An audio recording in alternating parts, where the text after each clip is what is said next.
Hello friends, मैं हूं doctor नवीन अग्रवाल। मैं एक इंटरवेंशनल कार्डियोलॉजिस्ट हूं और गुजरात के वलसाड़ और वापी ज़िले में प्रैक्टिस करता हूं। आज आपके लिए लाए एक इम्पॉर्टेंट और एक यूज़फुल टॉपिक। आज हम बात करेंगे हार्ट अटैक के बाद हार्ट फट जाता है, वो क्या होता है, क्यों ये हार्ट फट जाता है, क्या इसका मैनेजमेंट किया जा सकता है और इसमें मृत्यु दर कैसा होता है। हार्ट अटैक के पेशेंट्स में अगर 7-8% लोगों की मृत्यु होती है तो उसमें लगभग 1 to 2% पेशेंट्स मृत्यु होने का कारण, यानी कि ओवरऑल मृत्यु दर में लगभग 20% ऑफ मॉर्टेलिटी जो होती है वो हार्ट के फटने की वजह से होती है। इसलिए इसको समझना ज़रूरी है। इसमें एंजियोप्लास्टी का क्या रोल है, इंजेक्शन वाले थेरेपी जो देते हैं उसका क्या रोल है, क्या मैनेजमेंट है और इसमें सर्जरी का क्या रोल है, एंजियोप्लास्टी कर सकते हैं नहीं कर सकते, ये सारे क्वेश्चंस को आज हम एड्रेस करेंगे ताकि ये टॉपिक के बारे में एक बेसिक अंडरस्टैंडिंग डेवलप हो जाए। ये जानना और समझना इसलिए ज़रूरी है क्योंकि हार्ट अटैक की कॉम्प्लिकेशन के बारे में ज़्यादातर लोग कुछ नहीं जानते और जब प्रॉब्लम होती है, जब हार्ट का कुछ सडनली डैमेज हो जाता है तो उनको कॉन्सेप्ट नहीं समझ में आता कि हार्ट फट कैसे गया, ये हो कैसे गया कुछ तो, या कभी कभी एंजियोप्लास्टी के बाद अगर ऐसा हो जाता है तो लोग कन्फ्यूज़ हो जाते हैं कि ये कुछ ऑपरेशन के दौरान हुआ होगा जिसकी वजह से हार्ट फट गया। तो इसको जानना और समझना ज़रूरी है कि हार्ट रप्चर क्या होता है और हार्ट फटता क्यों है, कब फटता है और इसकी क्या इंपॉर्टेंस है। ये टॉपिक आपके लिए इंपॉर्टेंस और क्लिनिकली यूज़फुल होगा, इसलिए मैं रिक्वेस्ट करूंगा टॉपिक को एंड तक देखें। जो लोग मेरे चैनल पे नए हैं उनसे रिक्वेस्ट करूंगा कि ये चैनल को सब्सक्राइब करें। इससे डेफिनेटली में मोटिवेशन और इंस्पिरेशन मिलेगा ताकि इस तरह का यूज़फुल कंटेंट हम आपके लिए रेगुलर बेसिस पे लाते रहें। तो आते हैं आज के टॉपिक पर, कार्डियक रप्चर क्या है। बेसिकली कार्डियक रप्चर दो तरीके का होता है, एक कार्डियक फ्री वॉल रप्चर, एक cardiac ventricular septal rupture. Ventricular septal rupture के बारे में एक सेपरेट वीडियो हम कर रहे हैं जो कि आप हमारे चैनल पर देख सकते हैं। आज सिर्फ फ्री वॉल रप्चर की बात करेंगे, यानी हार्ट की बाहर की दीवार का फटना। सेप्टल रप्चर का मतलब है हार्ट के बीच में जो एक सेप्टल होता है, दोनों जो वेंट्रिकल्स को डिवाइड करता है, वो दीवार का फटना। यहाँ पे हार्ट की बाहर की दीवार फट जाए उसको फ्री वॉल रप्चर बोलते हैं। यूजली रप्चर होने का चांस 1 to 2% होता है। हार्ट अटैक के पेशेंट्स में 1 से 2% केसेस में ये देखने को मिलता है। ज़्यादातर ये ऐसा होता है इसलिए कि जब हार्ट अटैक की वजह से जब हार्ट के सेल्स मर जाते हैं तो सेल्स मरने की वजह से दीवार पतली हो जाती है। हार्ट बेसिकली मसल है जिसे बार बार पंप करना है। अगर एक जगह की दीवार पतली हो गई, वहाँ के सेल्स मर गए तो कच्ची हो जाएगी वो। बाकी सेल्स जब फोर्सफुली कॉन्ट्रैक्ट करेंगे तो वो एरिया कॉन्ट्रैक्ट नहीं कर पाएगा, उसमें खिंचाव होगा, हर कॉन्ट्रैक्शन के साथ खिंचाव होगा। क्योंकि वो कॉन्ट्रैक्ट नहीं कर पा रहे हैं और ऑलरेडी पतले हैं, इसलिए ये ज़्यादा खिंचाव अगर हो गया तो वो एरिया फट जाता है। अगर वो फट जाता है तो व्यक्ति की स्पॉट डेथ हो जाती है, इमीडिएटली व्यक्ति की मृत्यु हो जाती है। कई पेशेंट्स हमने ऐसे भी देखे हैं, खाने खाते खाते बात करते करते सडनली कोलैप्स कर जाते हैं और ख़त्म, विद इन सेकेंड्स आदमी मर जाता है। रीज़न बीइंग कि जब हार्ट फटता है तो अंदर से ब्लीडिंग चालू हो जाती है। ब्लीडिंग चालू होती है तो हार्ट के चारों ओर एक झिल्ली होती है जिसे पेरिकार्डियम बोलते हैं, इसमें ब्लड भर जाता है। जब इसमें ब्लड भर जाता है तो ये ब्लड चारों तरफ से हार्ट को दबा देता है और हार्ट को कॉन्ट्रैक्ट करने नहीं देता है। हार्ट सेकेंड्स में ख़त्म हो जाता है। ऐसे केसेस में आप बहुत ज़्यादा कुछ नहीं कर सकते। अगर ये रप्चर बहुत इमीडिएटली अगर ब्लड गश आउट करता है तो विद इन सेकेंड्स ये पेशेंट का बीपी 0 हो जाता है और आपको कुछ सर्जरी या बड़ा कुछ प्लान इंटरवेंशन करने के लिए मौका ही नहीं मिलता। ज़्यादातर पेशेंट की स्पॉट डेथ हो जाती है, विद इन सेकेंड्स पेशेंट मर जाते हैं। ज़्यादातर ये हार्ट का जो रप्चर है हार्ट अटैक होने के 1 या 2 दिन में सबसे ज़्यादा होता है, यानी हार्ट अटैक होने के तुरंत पहले 6 घंटे में नहीं, 12 से 24 घंटे या 48 घंटे में सबसे ज़्यादा होता है। एक इसका सेकंड कर्व होता है जो कि 7 दिन के बाद देखने को मिलता है, यानी पहले दिन और 7वें दिन 8वें दिन के आसपास सबसे ज़्यादा केसेस में कार्डियक रप्चर देखने को मिलता है। कई बार बहुत लेट भी हो सकता है, पर ज़्यादातर केसेस में जो भी रप्चर होते हैं वो इसी टाइम पर होते हैं। एंजियोप्लास्टी से इसके रिस्क को कम करने में बहुत ज़्यादा मदद नहीं मिलती। हाँ, बेसिकली अगर आप एंजियोप्लास्टी बहुत जल्दी कर दें तो वो दीवार पतली नहीं पड़ेगी, कच्ची नहीं पड़ेगी, तो फटने का चांस कम हो जाएगा। ये डेफिनेटली बेनिफिट है। लेकिन एक बार अगर पेशेंट हमारे पास लेट आए और दीवार ऑलरेडी डैमेज हो गई तो एंजियोप्लास्टी करने से वो दीवार में ताकत नहीं आ जाएगी, उसके फटने का चांस एंजियोप्लास्टी के बाद भी 1% जैसा रहेगा। और एंजियोप्लास्टी के दौरान हम जो ट्रीटमेंट करते हैं वो सिर्फ हार्ट की नली का ट्रीटमेंट करते हैं, इसलिए हार्ट के फटने और नली के फटने में बहुत फ़र्क है। नली के फटने को नली का परफोरेशन बोलते हैं, वो एक अलग कॉम्प्लिकेशन है जो कि कभी कभी एंजियोप्लास्टी के दौरान हो सकता है। ब्लीडिंग उसमें भी हो सकती है, लेकिन ये सेपरेट कॉम्प्लिकेशन है। हार्ट के फटने और नली के फटने में ज़मीन आसमान का फ़र्क है। एंजियोप्लास्टी से इसका कोई लेना देना नहीं है। एंजियोप्लास्टी के दौरान भी हो सकता है, पहले भी हो सकता है, बाद में भी हो सकता है। चांसेस इसका 1% है। टाइमली अगर एंजियोप्लास्टी किया जाए या हार्ट अटैक के दौरान तुरंत अगर एंजियोप्लास्टी अगर हो जाए तो इसका इंसिडेंस को कम किया जा सकता है, लेकिन 0 फिर भी नहीं किया जा सकता। 1% रिस्क फिर भी रहता है। जितना बड़ा अटैक उतना ज़्यादा रिस्क, जितना मैसिव अटैक उतना ज़्यादा रिस्क, जितना लेट पेशेंट आएगा उतना ज़्यादा रिस्क। ठीक है, तो इसीलिए ये हार्ट अटैक के होने के 24 से 48 घंटे बाद होता है, कई बार स्टेंट करने के बाद भी हो जाता है।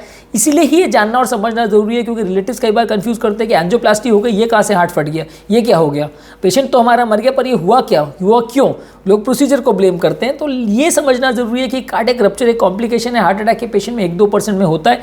आप ज़्यादातर पेशेंट को नहीं बचा पाएंगे अगर कार्डियक रप्चर होता है, क्योंकि उसका कोई खास इलाज नहीं है।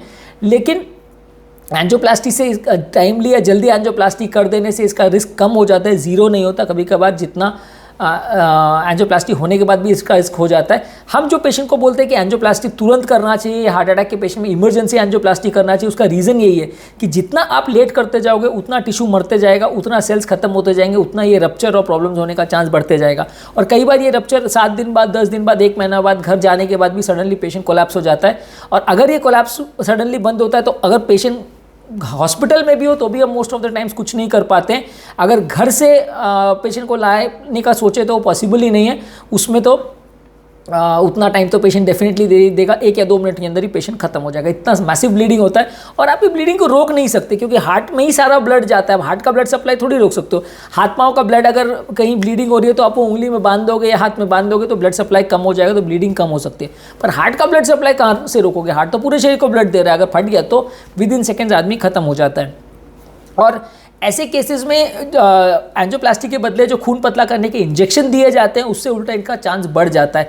थ्रोम्बोलिटिक थेरेपी की बात कर रहा हूँ, हम GP2B3 इनहिबिटर्स की बात नहीं कर रहे हैं। थ्रोम्बोलिटिक थेरेपी जो हार्ट अटैक में क्लॉट को गलाने के लिए इंजेक्शन दिया जाता है, जहाँ पे एंजियोप्लास्टी की फैसिलिटी नहीं होती, उससे ये हार्ट रप्चर का चांस थोड़ा बढ़ता ही है, ऐसा देखा गया है। क्योंकि हार्ट की जो दीवार कच्ची है उसमें जो अगर थोड़ा बहुत अगर क्रेड आ गई हो तो बॉडी के क्लॉटिंग मैकेनिज्म उसको भरने की कोशिश करते हैं, पर ये एंटी क्लॉटिंग जब इंजेक्शन देते हैं तो वो क्रैक खुल जाता है, तो उससे हार्ट फटने का चांस बढ़ जाता है।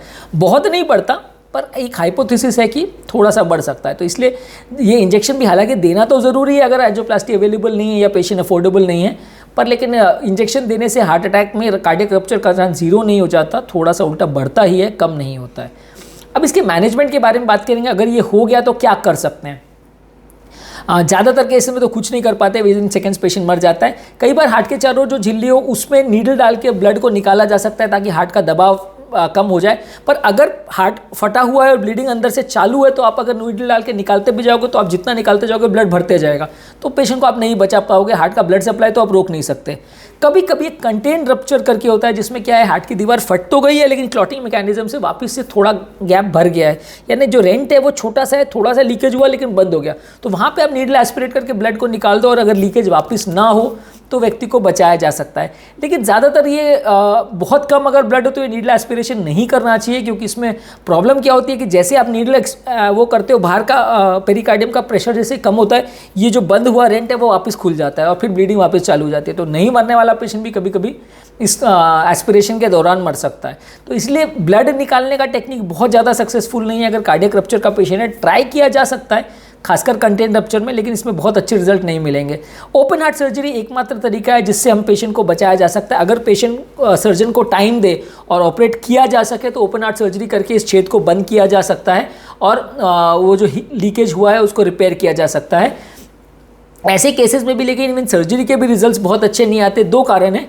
एक तो ये कि सर्जरी के लिए पेशेंट तो टाइम ही नहीं देता, 1-2 मिनट में अगर मर जाएगा, तो मिनिमम अगर आपको सर्जरी करनी भी है तो आपको 10-15 मिनट का टाइम तो चाहिए या आधा घंटा का टाइम चाहिए। अगर सर्जन वहाँ पे खड़ा भी है, अवेलेबल भी है, तो भी वो टेबल पे पेशेंट को लेगा, छाती खोलेगा, हार्ट तक पहुँचेगा, जगह ढूंढेगा, सील करेगा, मिनिमम आधा 1 घंटा टाइम चाहिए। तब तक तो बीपी कोलैप्स हो चुका होता है और आदमी खत्म हो चुका होता है। तो इसलिए सर्जरी भी अगर इन हॉस्पिटल भी अवेलेबल हो तो भी ज़्यादातर पेशेंट्स को नहीं बचा पाते ज़्यादातर केसेस में। लेकिन होता ही है कि अगर जब ये रप्चर होता है उस टाइम सर्जन अगर घर से भी आ रहा है, टीम अवेलेबल नहीं है, आने में भी आधा घंटा एडिशनल लग जाता है, तो इसलिए most of the time surgery से पेशेंट नहीं बच पाता है। कंटेन रप्चर में बचाया जा सकता है कि लीक थोड़ा हुआ फिर बंद हो गया अपने आप और ब्लीडिंग नहीं हो रही है, तो सर्जन को टाइम मिल जाएगा तो वो इसको लीकेज को रिपेयर कर सकता है।